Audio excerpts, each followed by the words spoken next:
ඇසේ ව්‍යුහය අඳින්නේ කොහොමද කියන එක ගැන. තේරුණාද? මේ ඇසේ ව්‍යුහය අඳිනකොට මේක හැඩය මුලින්ම නිවැරදිව අඳගෙන ඉන්න ඕනේ. හරිද? හැඩය කියන්නේ මේක මේ වගේ ගෝලාකාරව අඳින්න ඕනේ.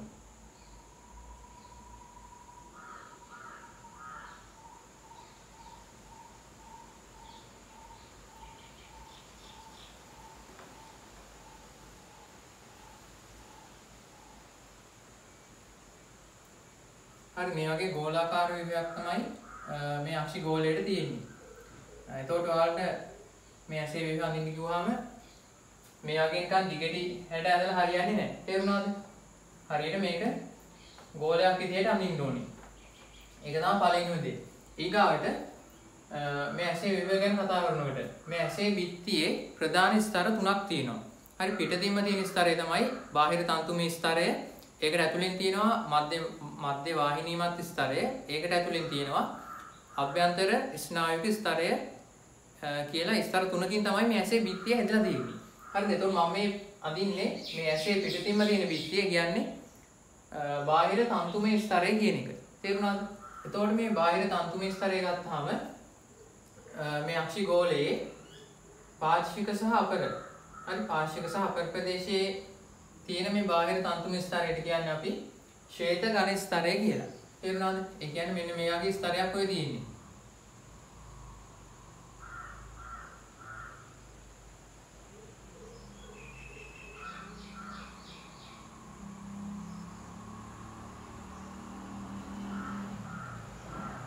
හරි මෙන්න මේ වගේ ස්තරයක් තමයි අක්ෂි ගෝලයේ පිටතින්ම අපිට දකින්න ලැබෙන්නේ.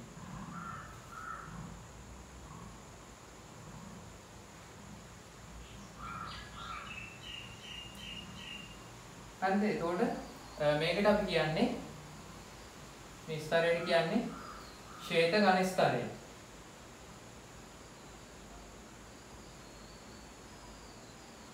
මේක ශ්වේත ඝන ස්තරය.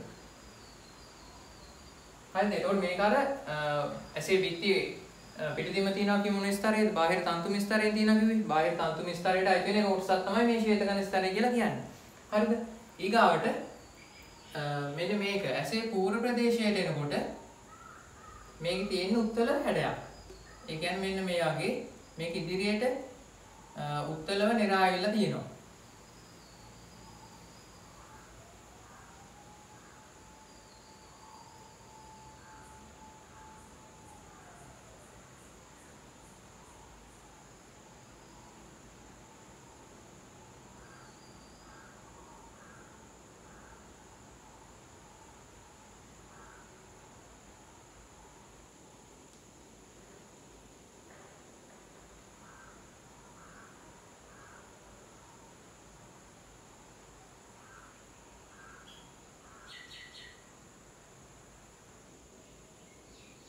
හරි එතකොට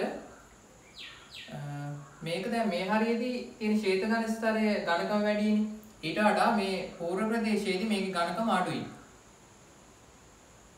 හරිද? ඊට සාපේක්ෂව මේ හරියේ ඝනකම අඩුයි.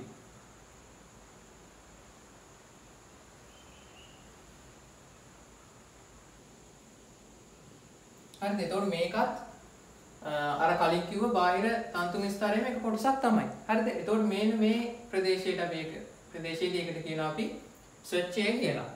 හරිද? මොකක්ද කියන්නේ? ඒකට කියන්නේ ස්වච්ඡය කියලා. හරි මේ කොටස ස්වච්ඡය. හරිද?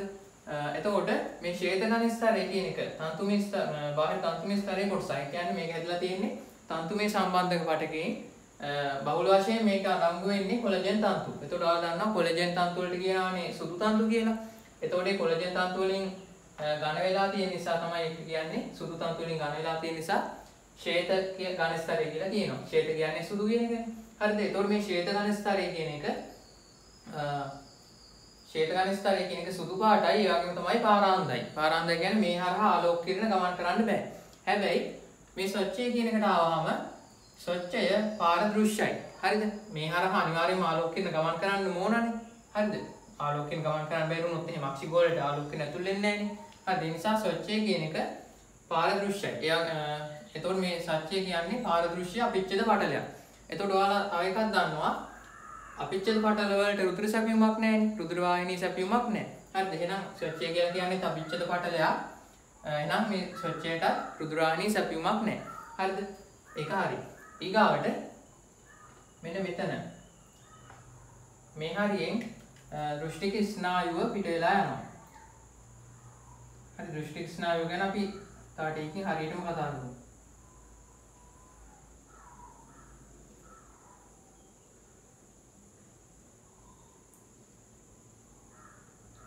හරි එතකොට දැන් මේ අක්ෂිගෝලයේ පිටතම ස්තරය හරි. බාහිර තන්තුමය ස්තරය කියන එක. ඊගොල්ලෝ බලන්න ඕනේ මධ්‍ය වාහිනීමත් ස්තරය ගැන. හරිද? ඒක ගැන බලද්දී මේ ශ්වේතගන ස්තරයට වහාම ඇතුළතින් තියෙනවා ස්තරයක්. ඒකට අපි කියන්නේ රුධිරග්‍රාහය කියලා. හරිද? මේ රුධිරග්‍රාහය කියන එක රුධිර වාහිනී වලින් ගහන වෙලාවේ තියෙන රුධිර වාහිනී ගොඩාක් තියෙනවා. ඒ රුධිරග්‍රාහය කියන ස්තරයේ. හරිද? මේ වගේ.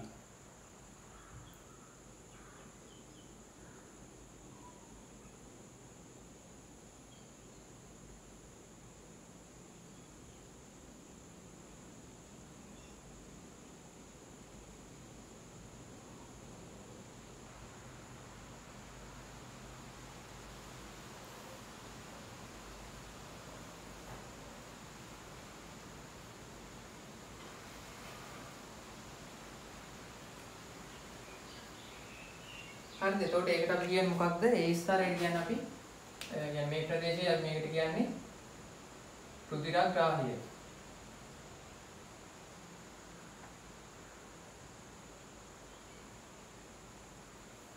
හරි. ඊගාවට මේ රුධිරග්‍රාහය මේ පූර්ව ප්‍රදේශයට එනකොට මෙන්න මේ වගේ නිරායමක් ඇති වෙනවා.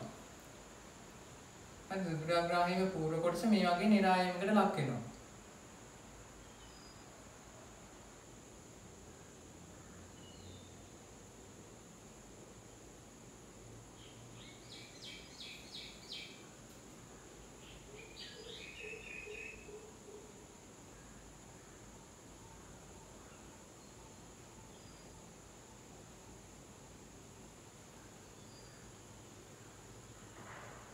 හරිද? එතකොට අපි නිරායමට කියනවා ප්‍රතියෝජක දේහය කියලා. තේරුණාද? එතකොට මේ ප්‍රතියෝජක දේහය කියන්නේ අර මධ්‍ය වාහිනී මත ස්තරයේ කොටස. හරිද? ඒකට කියනවා ප්‍රතියෝජක දේහය කියලා. ඊගාට ප්‍රතියෝජක දේහයෙන් තව ඉස්සරහට එනකොට මෙන්න මේ වගේ තවත් නිරීමක් තියෙනවා.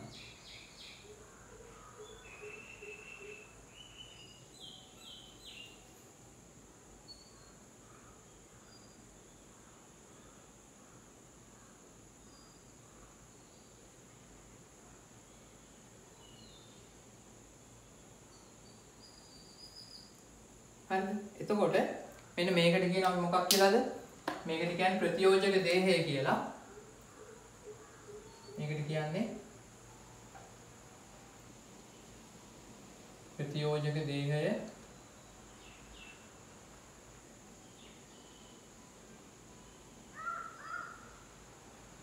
හරි. ඊගාට මෙන්න මේකට මේ නෙරීමට අපි කියනවා තාරා මණ්ඩලය කියලා. හරිද? ඒකට කියන්නේ තාරා මණ්ඩලය.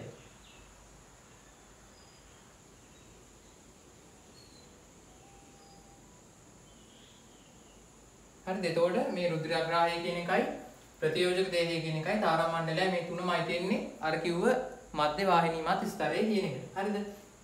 ඊගාවට මෙන්න මෙතන මේ ප්‍රතියෝජක දේහය වලට සම්බන්ධ වෙලා තියෙන අවලම්බක බන්ධනි. හරි බන්ධනි වර්ගයක් සම්බන්ධ වෙලා තියෙන ඒවට අපි කියන්නේ අවලම්බක බන්ධනි කියලා. ඒ අවලම්බක බන්ධනි මගින් තමයි මෙතන තියෙන අක්ෂිකාචය රඳවගෙන තියාගෙන ඉන්නේ. තේරුණාද? ඒ කියන්නේ අක්ෂිකාචය පිළිටන්නේ මෙන්න මේ වගේ.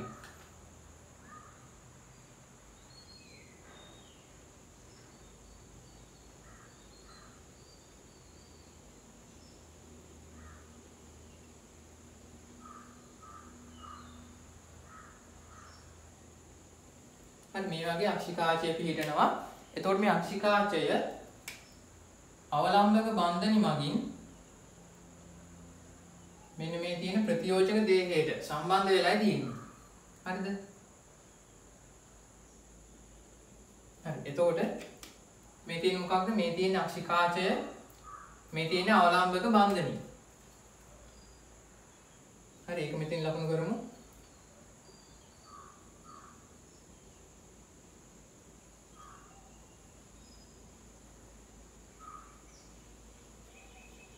හරි මේ තියෙන අවලම්බක බන්ධනි. හරි ඒ අවලම්බක බන්ධනයෙන් තමයි අක්ෂිකාචය මේකත් එක්ක සම්බන්ධ කරන් ඉන්නේ. එතකොට මේ තියෙන අක්ෂිකාචය.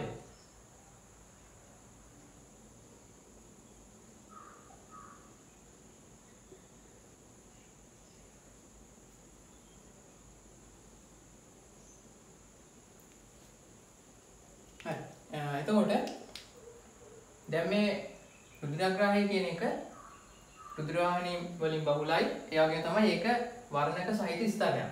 ඊගාවට මේ ප්‍රතියෝජක දේහය හැදලා තියෙන්නේ කොහොමද කියලා බලන්න ඕනේ.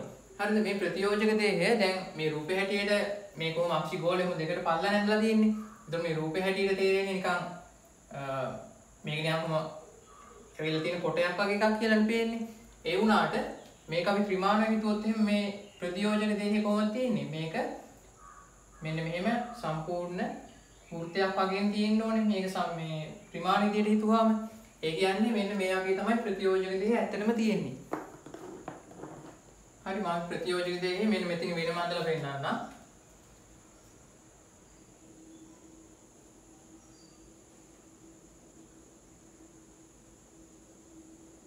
හරි මෙන්න මේ වගේ වෘත්තාකාර එකක් තමයි ප්‍රතියෝජක දේහය කියලා කියන්නේ.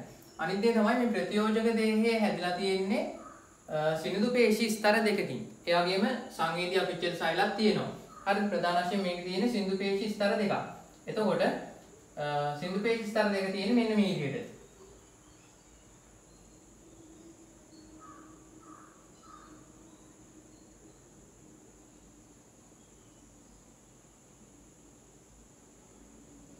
හරිද? එක සිනිඳු පේශී ස්තරයක් පිහිටලා තියෙන අරීය විදිහට. හරිද? ඒ නිසා අපි ඒවට කියනවා අරීය පේශී ස්තරය කියලා. හරි මේ අරය මේක උද්දයන් නම් මේ අරය ඔස්සෙන් පිහිටලා තියෙන්නේ. ඒ නිසා ඒවට කියන්නේ අරීය පේශී ස්තරය කියලා.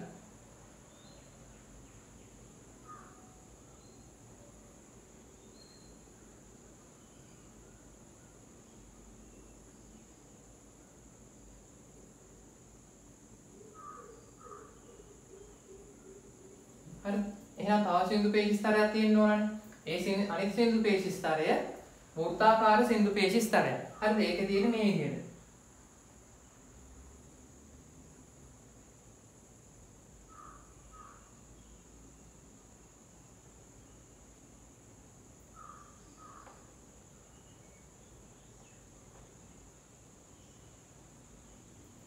හරිද? ඒක වෘත්තාකාර සිනිඳු පේශී ස්තරයක්.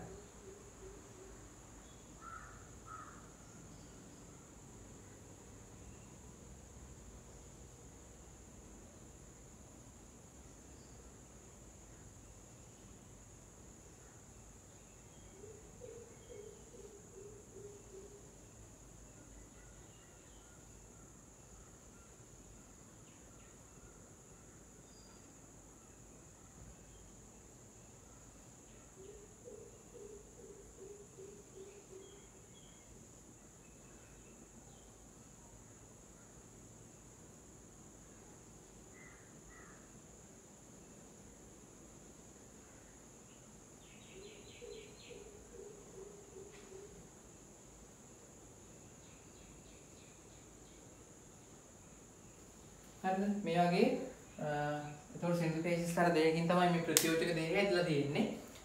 මේක පිටතින් තියෙන මොකක්ද? මේ තියෙන අරීය පේශී ස්තරය.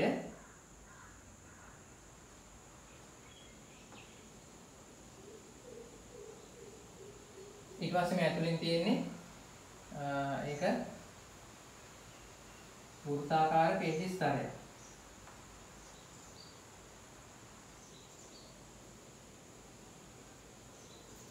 හරිද? ඊගාවට දැන් මේකේ මේ ප්‍රතියෝජක දෙකේට සම්බන්ධ වෙලානේ අක්ෂිකාජය තිබ්බේ. එහෙනම් මෙතන අක්ෂිකාජය තියෙන්න ඕන කොයි විදිහටද? අක්ෂිකාජය තියෙන්නේ මෙන්න මේ විදිහට.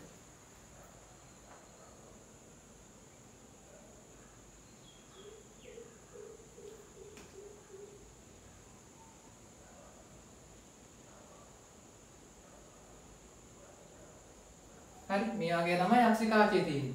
එතකොට මේ අක්ෂිකාචයේ සම්බන්ධ වෙලා තිබ්බ අවලම්බක බන්ධනය වෙලින්නේ. එයා දෙන්නේ මේ වගේ.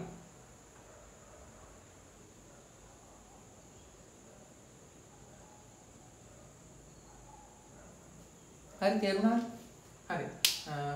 එතකොට මේ තමයි මේ ප්‍රතියෝජක දෙකේ ඇත්තටම ත්‍රිමාණිකයට ගත්තොත් මේ විදිහටයි තියෙන්නේ. මේ අක්ෂිකාචය අවලම්බ බන්ධන සහ සින්දු පේශි ස්තරය. එතකොට මේකේ අරිය පේශි ස්තරයට වඩා මේ වෘත්තාකාර පේශි ස්තරයේ ඝනකම වැඩි. ඒ නිසා මේකට පුළුවන්කම තියෙනවා වක්‍ර විධාන ලෙස ක්‍රියා කිරීමේ හැකියාව ලැබිලා තියෙනවා. හරිද? ඒක අපි බලමු මේ ඇසේ ක්‍රියාකාරීත්වය ගැන. ඒක කොහොමද මේ කාචයේ වක්‍රතාවය අඩු වැඩි කරගන්න දායක වෙන්නේ කොහොමද කියන එක ගැන. හරි. ඊගාවට මෙන්න මෙතන තියෙන මේ තාරා මණ්ඩලය ගත්තාම දැන් තාරා මණ්ඩලයත් මේ රූපේ හැටියට පේන්නේ කොහොමද? නිකන් කූරු දෙකක් වගේනේ. තාරා මණ්ඩලේ තියෙන්නේ අර වගේම මේක ත්‍රිමාණව ගත්තාම වෘත්තාකාර එකක් විදිහට තමයි තියෙන්නේ. හරිද? ඕන එකක් අද ගන්න මේ විදිහට. හරි තාරා මණ්ඩලේ මේ හරියෙන් ගන්න.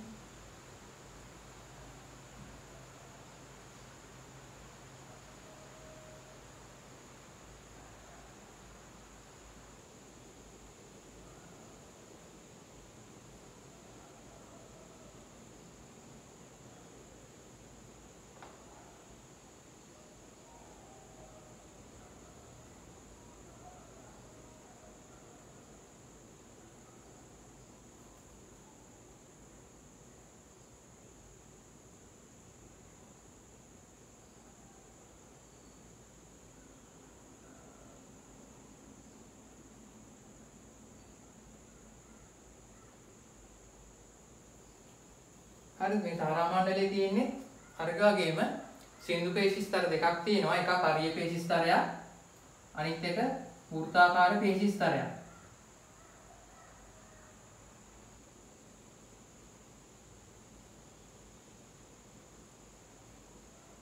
හරි මේ තියෙන්නේ ඒතකොට වෘත්තාකාර පේශි ස්තරය.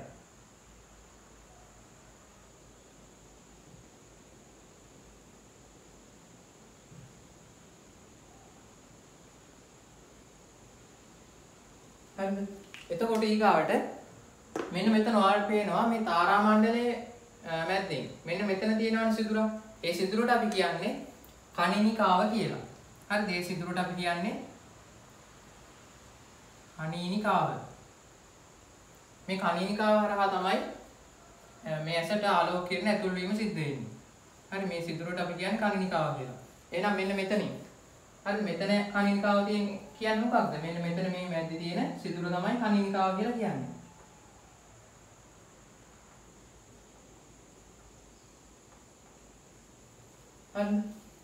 හරි. ඊගාවට ඒ කොටස් ටික හරි. දැන් ඊගාවට දැන් මේ ඇසේ කාචයට ඉස්සරහින් මෙන්න මේ හරියේ පිරලා තියෙනවා තරලයක්. හරිද? ඒ හරියේ පිරලා තියෙන තරලයට අපි කියන්නේ මොකක් කියලාද? ඒ හරිය පිරලා තියෙන තරලයට අපි කියන්නේ අම්මේ රසය කියලා. හරිද? මොකක්ද නම? අම්මේ රසය. හරි මේ හරිය පිරලා තියෙන තරලයට අපි කියන්නේ අම්මේ රසය කියලා. ඊගාවට මේ අක්ෂිකාචයේ පිටිපස්සෙන් පිරලා තියෙන තරලයට අපි කියනවා කාච රසය කියලා. හරිද? මේ සම්පූර්ණ එක මේ හරිය සම්පූර්ණ පිරලා තියෙන කාච රසය. ඒකට කියන්නේ කාච රසය.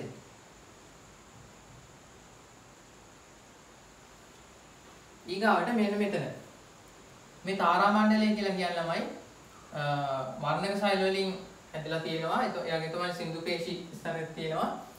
මේක පේශිමය ප්‍රාචීරයක්. හරිද? එතකොට මේ පේශිමය ප්‍රාචීරය මගින් මේ ඇසට අක්ෂිකාචයට ඉදිරියෙන් තියෙන කොටස පූර්ව කුටීරය සහ අපර කුටීරය කියලා කොටස් දෙකකට බෙදෙනවා.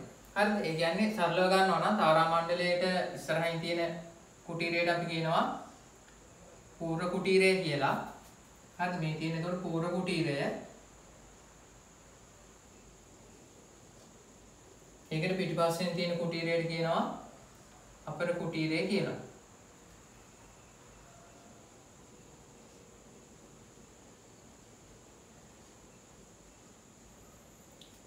හරි. ඒ කොටස් ටික හරිද? ඊගාට දැන් එතකොට අපි මේ ඇසේ පිටියේ තිබුණු බාහිර තන්තු ස්තරයේ තායි තියෙන කොටස් දෙක ශ්වේතකණ ස්තරයයි ස්වච්ඡයයි හරි.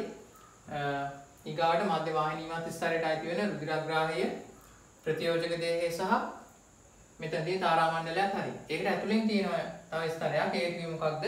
අභ්‍යන්තර ස්නායුක ස්තරය කියලා. හරිද? ඒක පිටන්නේ මෙන්න මේ වගේ.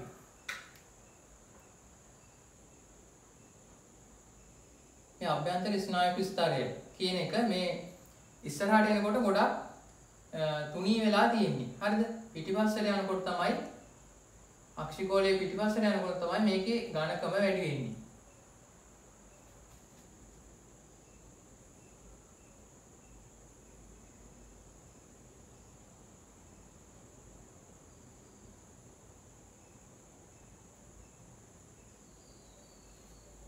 මේ හරිනුත් තුනී වෙලා තියෙන්නේ. මෙහෙට යන්න යන්න ඝනකම වැඩි වෙනවා.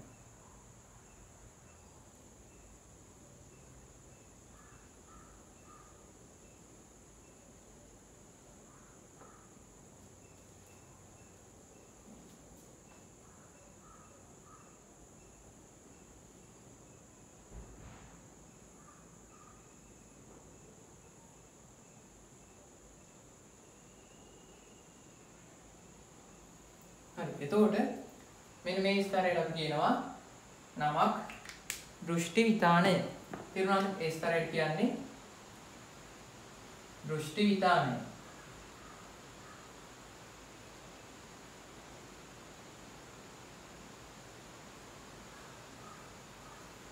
හරි. එතකොට මේ දෘෂ්ටි විතානය මෙන්න මේ හරිය. අපර ප්‍රදේශයේ මේ අපර ප්‍රදේශයෙන් දෘෂ්ටි විතානය මේ දෘෂ්ටි විතානය අපර ප්‍රදේශයේ මැදේ පිහිටනවා කහලපේ කියලා ප්‍රදේශයක්. හරිද? කහලපේ කියලා ප්‍රදේශයක් පිහිටන. ඒ කියන්නේ අපේ ප්‍රදේශ මැද කියන්නේ මෙන්න මේ හරිය. පිහිටනවා කහලපේ කියලා ප්‍රදේශයක්. ඒ වගේම තමයි කහලපේ මැදේ පිහිටනවා මෙන්න මේ වගේ නෙරීමක්. නෙරීම එහෙම නැත්නම් කුහරයක් වගේ එකක්. හරිද? හරිනේ. එතකොට මෙන්න මේ ප්‍රදේශයට අපි කියන්නේ මොකක් කියලාද? මේ ප්‍රදේශයට කියන්නේ කහලපේ කියලා.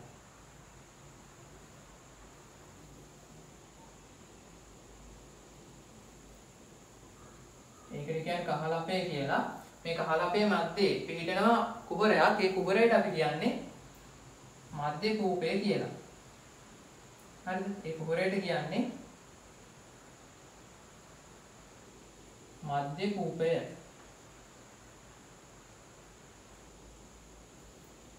හරි. ඊගාට මෙන්න මෙතන. දැන් මේ තියෙන්නේ දෘෂ්ටිතානයේ. ඒ කියන්නේ අභ්‍යන්තර නියුරෝනමය අභ්‍යන්තර ස්නායුක ස්තරයට ඇදෙන කොටස තමයි මේ දෘෂ්ටිතානය කියලා කියන්නේ. හරිද? අභ්‍යන්තර ස්නායුක ස්තරය. ඔයාලට කිව්ව ගමන් මතක් වෙනවා. එහෙනම් මේකේ තියෙන්නේ මොනවාද?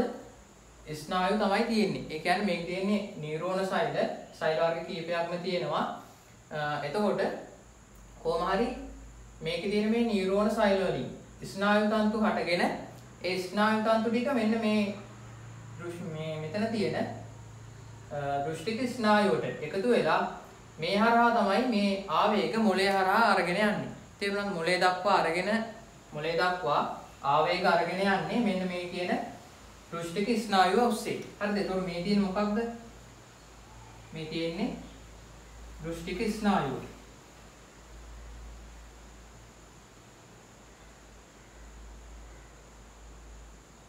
හරිද? මේ තියෙන්නේ දෘෂ්ටික ස්නායුව. එතකොට මේ දෘෂ්ටික ස්නායුව හැදෙන්නේ කොහොමද? දෘෂ්ටික ස්නායුව හැදෙන්නේ මේ දෘෂ්ටි විතානයේ තියෙන ස්නායු සෛල වලින් එන ස්නායු තන්තු එකතු වෙලා තමයි මේ දෘෂ්ටික ස්නායුව හැදෙන්නේ. හරිද? ඒ වගේම තමයි මේ දෘෂ්ටික ස්නායුව මැද්දෙන් ගමන් කරනවා ධමනි සහ ශිරා වර්ගයක්. තේරුණාද? මේ හරියා ගමන් කරනවා. ඒ කියන්නේ දෘෂ්ටික ස්නායුව මැද්දෙන් මේ වගේ ඉන්නේ.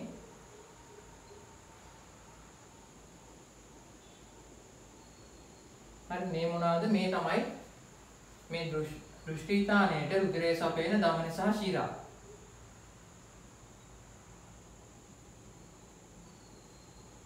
හරි, මේ තියෙන මේ දෘෂ්ටිතානයට රුධිරය සපයන ධමනි සහ ශිරා.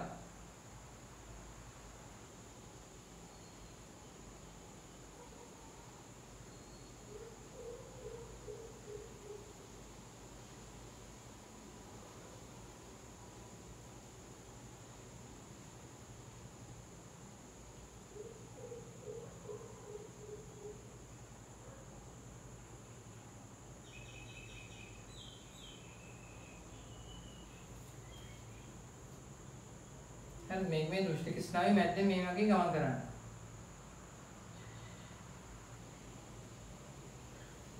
හරිද?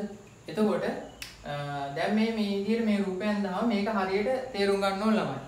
ඒ කියන්නේ මේ තියෙන ප්‍රදේශය කියන්නේ මොකක්ද? කාච රසයනේ. ඒ කියන්නේ කාච රසය කියලා කියන්නේ මේක ජෙලි එකක් වගේ. නිකන් ජෙලිමය ද්‍රව්‍යයකින් පිරලා තියෙන මේ හරිය. එතකොට මේ දැන් මම එන්නේ මොනවද? මේ යන්නේ දෘෂ්ටි විතානයේ රුධිරය සපේන දමන නිසා ශිරා. සපේන කියන්නේ දෘෂ්ටි විතානයේ මේ හරියෙන් කලෙමු. මේ තියෙන්නේ දෘෂ්ටි විතානයේ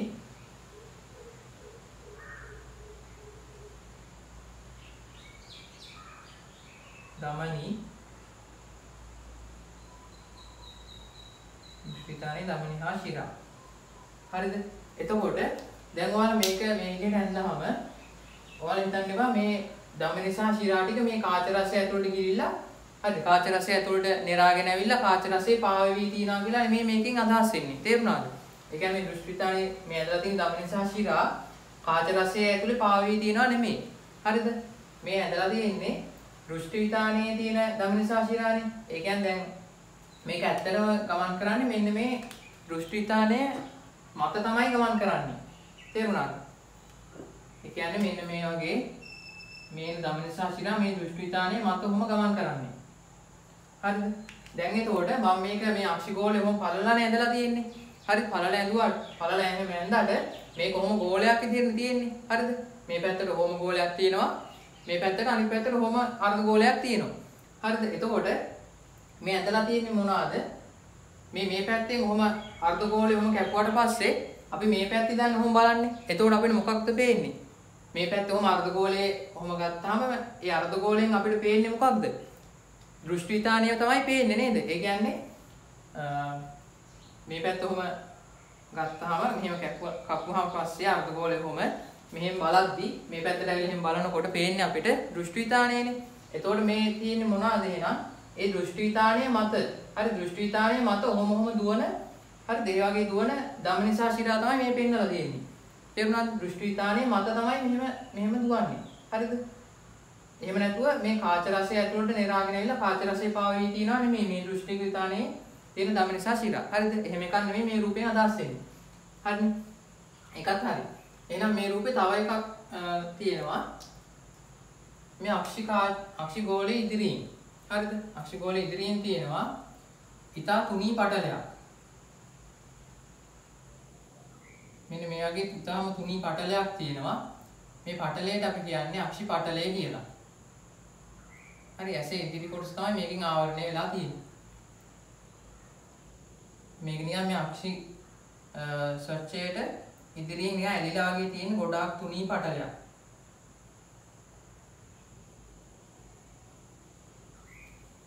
හරිද? ඒකට කියන්නේ අක්ෂි පටලය.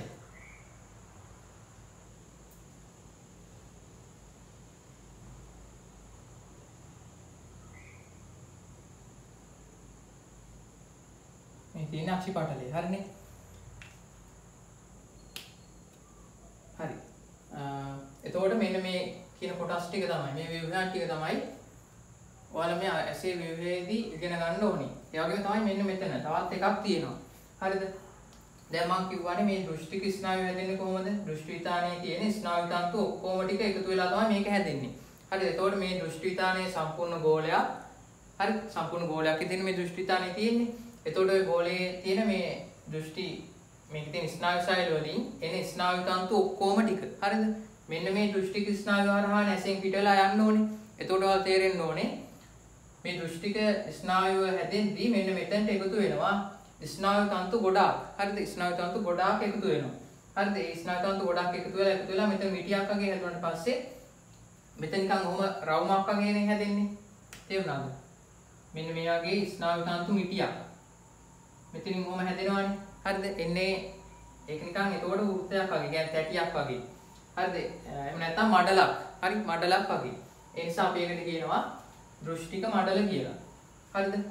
ඒකට අපි කියනවා දෘෂ්ටික මඩල.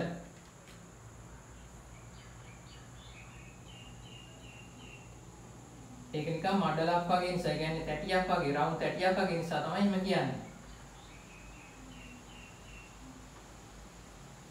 දෘෂ්ටික මඩල. හරිද? ඊගාවට මෙන්න මෙතන මේ දෘෂ්ටික විතානේ, දෘෂ්ටි විතානය ගැන කතා කරනකොට මේ දෘෂ්ටි විතානයේ විවිධ නියුරෝන සෛල තියෙනවා. හරිද? එක සෛල වර්ගයක් තමයි මේකේ තියෙනවා ආලෝක සංවේදී සෛල. හරිද? ආලෝක සංවේදී සෛල වර්ග දෙකක් තියෙනවා ඇත්තටම. එකක් තමයි යෂ්ටි සෛල, අනිත් එක කේතු සෛල. හරිද? එතකොට මෙන්න මේ තැන ගත්තොත් මෙතන අර ස්නායු තන්තු ගොඩාක් එකට එකතු වෙලානේ මේ ස්නායු දෘෂ්ටි ස්නායු හැදෙන්නේ. ඒ කියන්නේ දෘෂ්ටි ස්නායු හදන්න ස්නායු තන්තු ගොඩාක් මෙතනට එකතු වෙනවානේ. හරිද?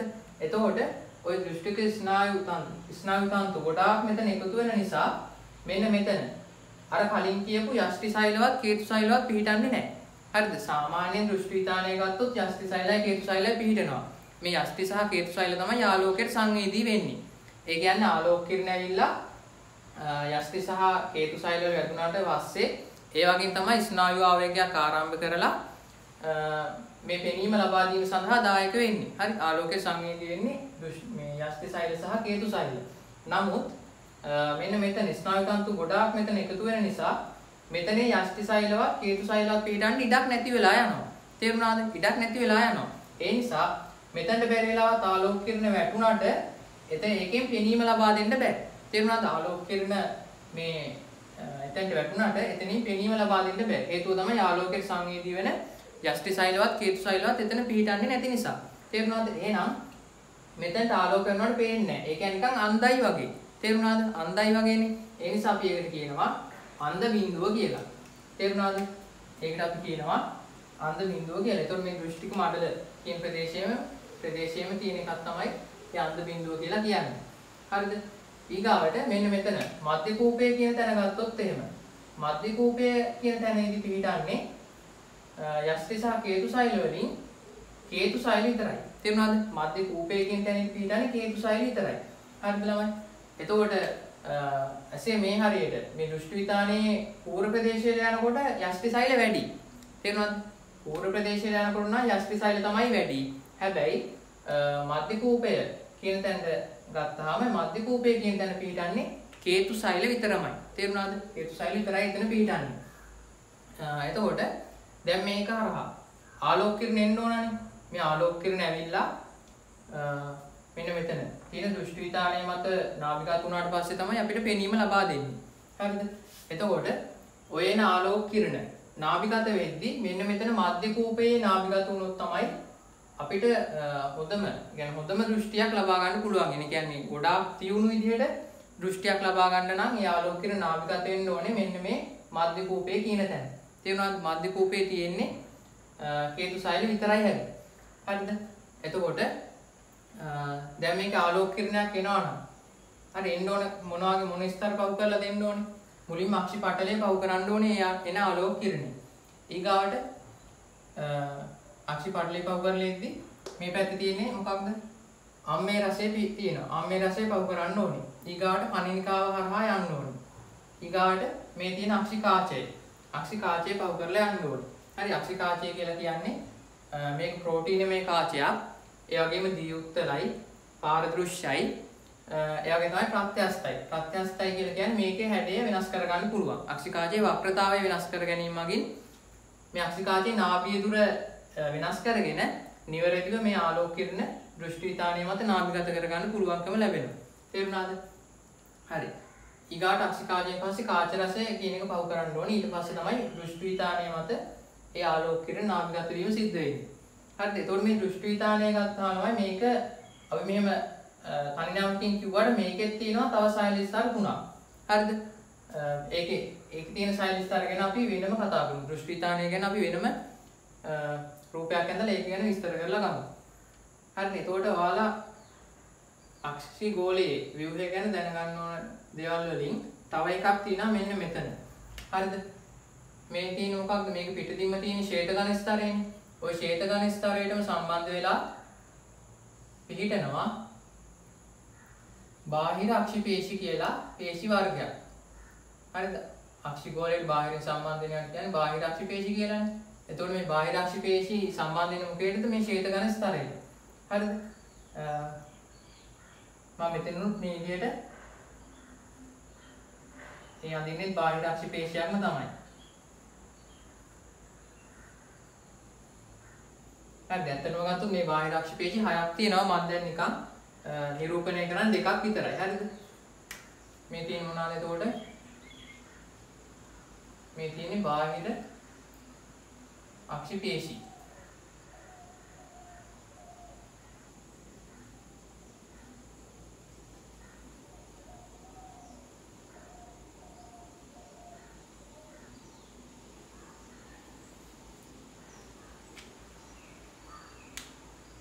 හරි. එතකොට මෙන්න මේ දේවල් ටික තමයි ඔයාලා මේ ඇසේ ව්‍යුහය ගැන දැනගෙන ඉන්න ඕන වෙන්නේ.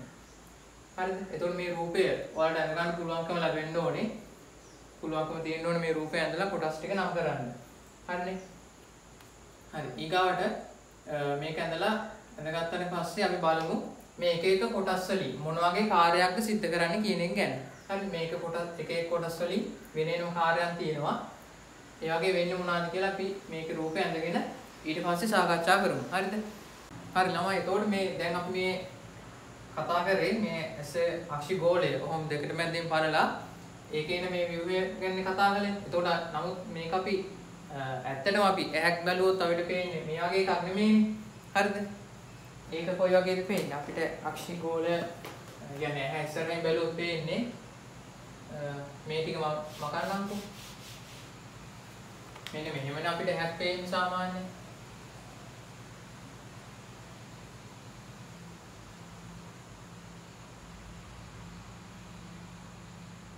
හරි. එතකොට මේ වගේ ඇහක් ගත්තොත් මේකේ එක කොටසක් තියෙනවා සුදු පාටයි නේද? මේ හරිය සුදු පාටින්නේ පේන්නේ. හරි. තව කොටසක් තියෙනවා වර්ණවත් කොටසක් තියෙනවා. ගොඩක් වෙලාවට මේක දුඹුරු පාටින් හෝ කළු පාටින් තමයි අපිට දකින්න ලැබෙන්නේ. සමහර අයගේ නම් මේ කොටස නිල් පාටිකුත් තියෙන්න පුළුවන්. ඒක ප්‍රවේණික සාධක මත තමයි තීරණය වෙන්නේ. හරිද? එතකොට මේ සුදු පාට කොටස මොකක්ද? මේ සුදු පාට කොටස මේකේ හැටියට ගත්තොත් ඒ පේන්නේ ශ්වේත ඝන ස්තරය.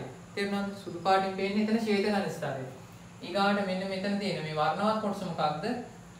ඒ වර්ණවත් කොටස තමයි මේක තියෙන මේ තාරා මණ්ඩලය. තේරුණාද? තාරා මණ්ඩලය.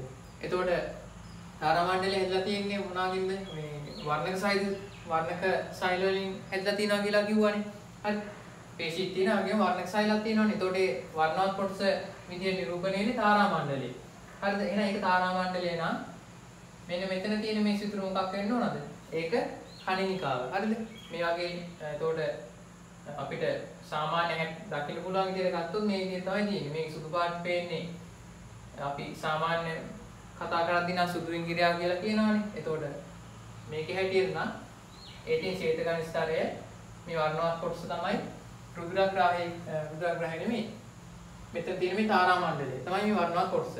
ඒක මැද තියෙන සිදුර තමයි කණිනිකාව. හරිද? හරි. ඒක නිකන් දැනගෙන ඉන්න නිකන්. ඊගාවට මේ එක එක කොටස් වලින් කරන කාර්යයන් මොනවද කියලා කතා කරන්න ඕනේ දැන්. හරි. අපි මුලින්ම මේක පිටින්ම තියෙන එකෙන් පටන් ගමුකෝ.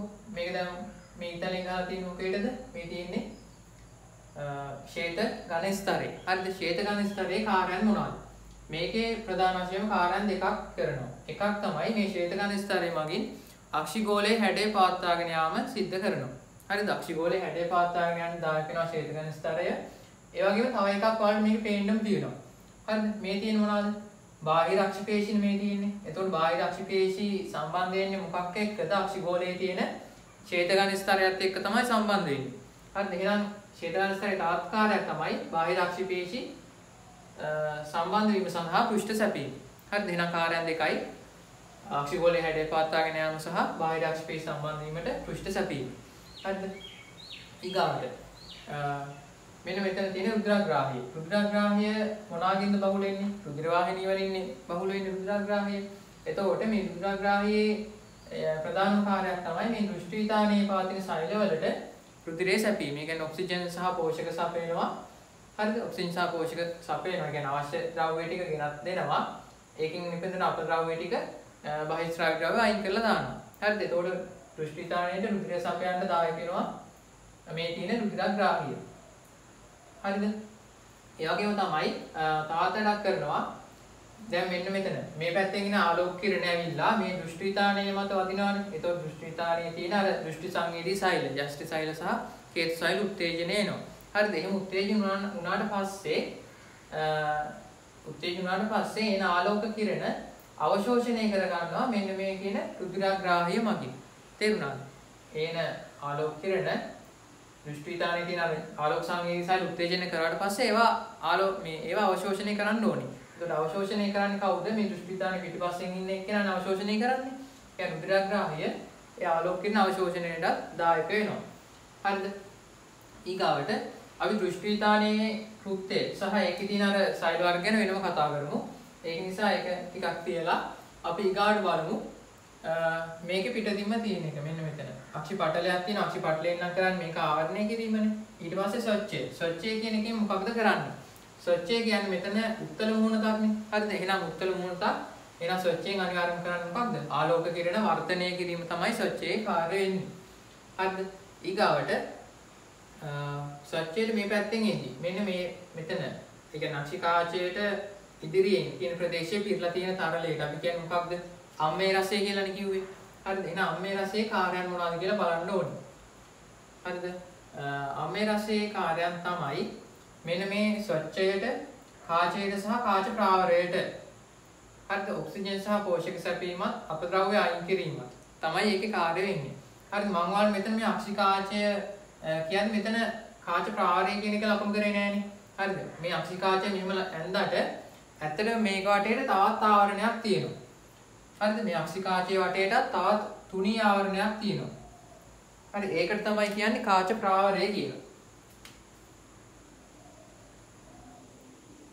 හරි මේ වගේ තුනී ආවරණයක් තියෙන එක තමයි කියන්නේ කාච ප්‍රාවරය කියලා.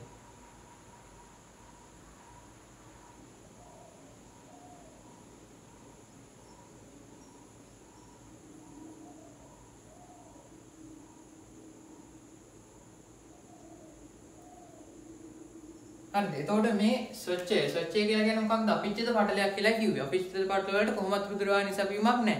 ඊගාට මේ කාචයටයි කාච ප්‍රාවරයටයි ඒවටත් රුධිරවාහිනී සැපීමක් නැහැ. හරිද? නමුත් එයා ජීවිතාන්තයෙන් පවත්වාගෙන යන්න නම් එයාට පෝෂක සපයන්න ඕනේ, ඔක්සිජන් සපයන්න ඕනේ. එයාගේ නිපදවන බහිස්රාවි ද්‍රව්‍ය මෙතනින් අරගෙන යන්නත් ඕනේ. හරිද? එහෙනම් ඔන්න ඔය දේවල් ටික කරන්නේ කවුද? මෙන්න මේ ඉන්න අම්මේ රසය මගින් තමයි කරන්නේ. හරිද? ඒ කියන්නේ අම්මේ රසයේ කාර්යය මොකක්ද? රුධිර සැපීමක් නැති ස්වච්ඡයට, කාචයට සහ කාච ප්‍රාවරයට අවශ්‍ය වෙන ඔක්සිජන් සහ පෝෂක ගෙනල්ලා දෙනවා.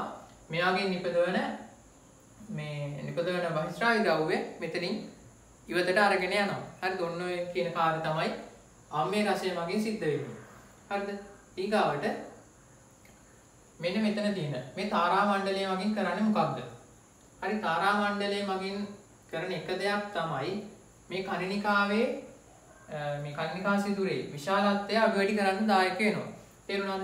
ඒ කියන්නේ හොඳින් ආලෝකය ලැබෙන අවස්ථාවක නම් හරිද? ගොඩාක් ආලෝකය ලැබෙන අවස්ථාවක නම් ලොකු ආලෝක කිරණ කදම්බයක් මේ අක්ෂිගෝලයට ඇතුළු වුණොත් එහෙම ඒ ලොකු ආලෝක කිරණ ප්‍රමාණය දෘෂ්ටිතාණය මත වැදුනොත් එහෙම ඒක දෘෂ්ටිතාණයට හොඳ නැහැ. ඒ කියන්නේ දෘෂ්ටිතාණයට ඒක එමගින් හානි සිද්ධ වෙනවා. තේරුණාද? ඒ වගේ වැඩි ආලෝකයේදී දෘෂ්ටිතාණයට හානි සිදු වෙන එක වළක්වන්න නම් මොකක් කරන්න ඕනද? මේ කන්නිකා සිදුරේ විශාලත්වය අඩු කරන්න ඕනනේ. එතකොට ඒ කන්නිකා සිදුරේ විශාලත්වය අඩු කරන්න දායක වෙන්නේ තාරා මණ්ඩලය මගින්. හරිද? ඒ වගේම තමයි අපි හිතමුකෝ ටිකක් කළුවර වෙලාවක නම් හරිද? කළුවර වෙලාවක නම් මේ දෘෂ්ටිතාණයේ තියෙන දෘෂ්ටි සංවේදී සෛල උත්තේජනය කරන්න තරම් ප්‍රමාණවත් ආලෝක කිරණ ප්‍රමාණයක් මේකට ඇතුල් කර ගන්න ඕනනේ. හරිද? එහෙනම් වැඩි ආලෝක කිරණ ප්‍රමාණයක් ඇතුල් කර ගන්න ඕනේ. දැන් කළුවර වෙලාවක් නිසා. එහෙනම් ඒ වෙලාවට කන්නිකා සිදුරේ විශාලත්වය වැඩි කරන්න ඕනේ. ඒකටත් දායක වෙන්නේ කවුද එහෙනම්? තාරා මණ්ඩලය තමයි දායක වෙන්නේ. හරිද? එහෙනම් එක කාර්යයක් තමයි තාරා මණ්ඩලයෙන් කරන කන්නිකා සිදුරේ විශාලත්වය පාලනය කරන්න දායක වෙනවා. ඊගාවට මේ තාරා මණ්ඩලය හැදලා තියෙන වර්ණක සහිත සෛල වලින් හරි වර්ණක සහිත සෛලක් තියෙනවානේ. එතකොට ඒ වර්ණක ස්තරය නිසා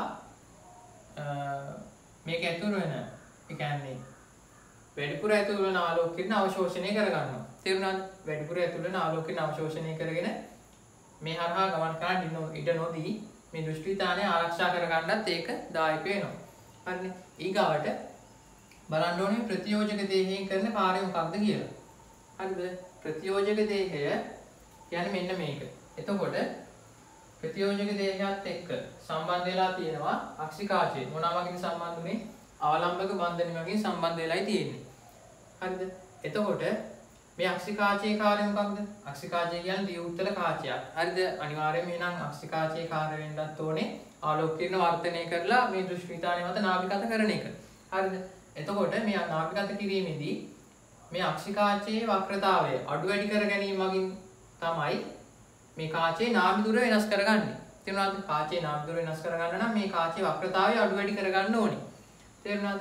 එතකොට කාචයේ වක්‍රතාවය අඩු වැඩි කරගන්නේ කොහොමද? ඒක වෙන්නේ මේ කාචයේ සම්බන්ධ වෙලා තියෙන අවලම්බක බන්ධනි වල ආතතිය අඩු වැඩි කිරීම මගින්. හරිද? ඒ ආතතිය අඩු වැඩි වෙන්නේ කොහොමද? මේ ප්‍රතියෝජක දේහයේ තියෙන ප්‍රතියෝජක පේශි වල සංකෝචනය සහ හිල්වීම මගින් තමයි ඒක සිද්ධ වෙන්නේ. හරිද? ඒ කියන්නේ දැන් මේ අක්ෂිකාචය හරි මේ අක්ෂිකාචය මේ වගේ මේ අවලම්බක බන්ධනි දාලා මෙහෙම දෙපැත්තට ඇදලායි තියෙන්නේ. තේරුණාද? මේ අක්ෂිකාචය අවලම්බක බන්ධනෙන් ඔහොම දෙපැත්තට ඇදගෙන ඉන්නේ. හරිද? එතකොට මේ ප්‍රතියෝජක දේහය මේ පැත්තට ආවා කියලා හිතන්නකෝ. මේ ප්‍රතියෝජක දේහය මේ පැත්තට එනවා. මෙතන තියෙන ප්‍රතියෝජක දේහය මේ පැත්තට එනවා. හරිද? එතකොට මොකද වෙන්නේ? මේ අවලම්බක බන්ධනි වල ආතතිය අඩු වෙනවානේ. නේද? මේ අවලම්බක බන්ධනි එතකොට ඇකිලෙනවා. ඒ කියන්නේ ආතතිය අඩු වෙනවා. හරිද? එතකොට ආතතිය අඩු වෙනවා එක්ක මොකක්ද වෙන්නේ? කාචයේ වක්‍රතාවය වැඩි වෙනවා. නේද? මෙහෙම කාචයේ වක්‍රතාවය වැඩි වෙනවා මේ අවලම්බක බන්ධන වල ආතතිය අඩු වීම නිසා. තේරුණාද? එතකොට ආපහු වතාවක් මේ ප්‍රතියෝජක පේශි මේ පැත්තට යද්දි ප්‍රතියෝජක දේහය මේ පැත්තට යද්දි මොකද වෙන්නේ? මේ අවලම්බක බන්ධන වල ආතතිය වැඩි වෙනවා. ඒ කියන්නේ කාචය හොඳට දෙපැත්තට ඇදෙනවා කියන එකනේ. හරිද? ඒ කියන්නේ කාචයේ වක්‍රතාවය අඩු වෙනවා. හරිද? ඒ විදිහට තමයි මේ නාභි දුර වෙනස් කිරීම සිද්ධ වෙන්නේ. හරිද? එහෙනම් ප්‍රතියෝජක දේහයේ එක කාර්යය මොකක්ද? මේ ප්‍රතියෝජක දේහයේ තියෙන පේශි සංකෝචනය හා ඉහිල්වීම මගින් මේ අක්ෂි කාචයේ නාභි දුර අඩු වැඩි කිරීම පාලනය කරන්න ඒක දායක වෙනවා. හරිද? අනිත් දේ තමයි මේ ප්‍රතියෝජක දේහයේ හැදලා තියෙනවා තවත් මොනවාකින් කියලා කිව්වේ. මේකේ තියෙනවා තවත් සංවේදී අපිච්චිත සෛල. හරි සංවේදී අපිච්චිත සෛල තියෙනවා කියලා කිව්වා. හරිද? ඒ සංවේදී අපිච්චිත සෛල වලින් කරන්නේ මෙන්න මේ අම්මේ රසය ශ්‍රාවය කරන එක. තේරුණාද? මේ පැත්තේ තියෙන මේ අක්ෂිකාචයේ ඉදිරියෙන් තියෙනවනේ අම්මේ රසය කියන එක. හරිද? අර අම්මේ රසය මගින් මේ ස්වච්ඡයට කාචයට සහ කාච ප්‍රාවරයට මේ ඔක්සිජන් පෝෂකය සැපයුවේ අපිට ගයින් කරේ. එන්නේ අම්මේ රසය ශ්‍රාවය කරන්නේ කවුද? මේ ප්‍රතියෝජක දේහයේ තියෙන සංවේදී අපිච්චිත සෛල මගින්. තේරුණාද? ප්‍රතියෝජක දේහයේ තියෙන සංවේදී අපිච්චිත සෛල මගින් තමයි මේ විදිහට මේ අම්මේ රසය ශ්‍රාවය කරන්නේ. තේරුණාද? මේ අම්මේ රසය ශ්‍රාවය කරන්නේ මේ ප්‍රතියෝජක දේහයේ තියෙන සංවේදී අපිච්චිත සෛල මගින්. හරි ඔය අම්මේ රසය පරිවහනය කරන නාල තියෙනවා. හරිද? ඔය නාල අවහිර වීම නිසා ලෙඩකුත් හැදෙනවා. මොකක්ද? ග්ලූකෝමා කියන පෙනීම නැති වෙන්න දායක වෙන රෝගය ඇති වෙන්නේ මෙන්න මේ අම්මේ රසය ශ්‍රාවය කරන නාල අවහිර වීම නිසා. හරිද? අම්මේ රසය පරිවහනය කරන නාල අවහිර වීම නිසා තමයි ග්ලූකෝමා කියන රෝගී තත්ත්වය ඇති වෙන්නේ. හරිද? මේ අම්මේ රසය ශ්‍රාවය කරන දායක වෙන්නේ ප්‍රතියෝජක දේහයේ තියෙන සංවේදී අපිච්චිත සෛල. හරිද? එහෙනම් ප්‍රතියෝජක දේහයේ කාර්යයක් හරි. ඊගාවට මේ අවලම්බක බන්ධනයෙන් නම් කරන්නේ එතකොට අක්ෂිකාචය ප්‍රතියෝජක දේහයත් එක්ක සම්බන්ධ කරලා තියාගෙන ඉන්නවා. ඒ වගේ ආතතිය අඩු වැඩි වීම මගින් කාචයේ වක්‍රතාවය පාලනය කරනවා. ඊට පස්සේ අක්ෂිකාචයේ කාර්යයෙන් ආලෝකයෙන් වර්ධනය කිරීම.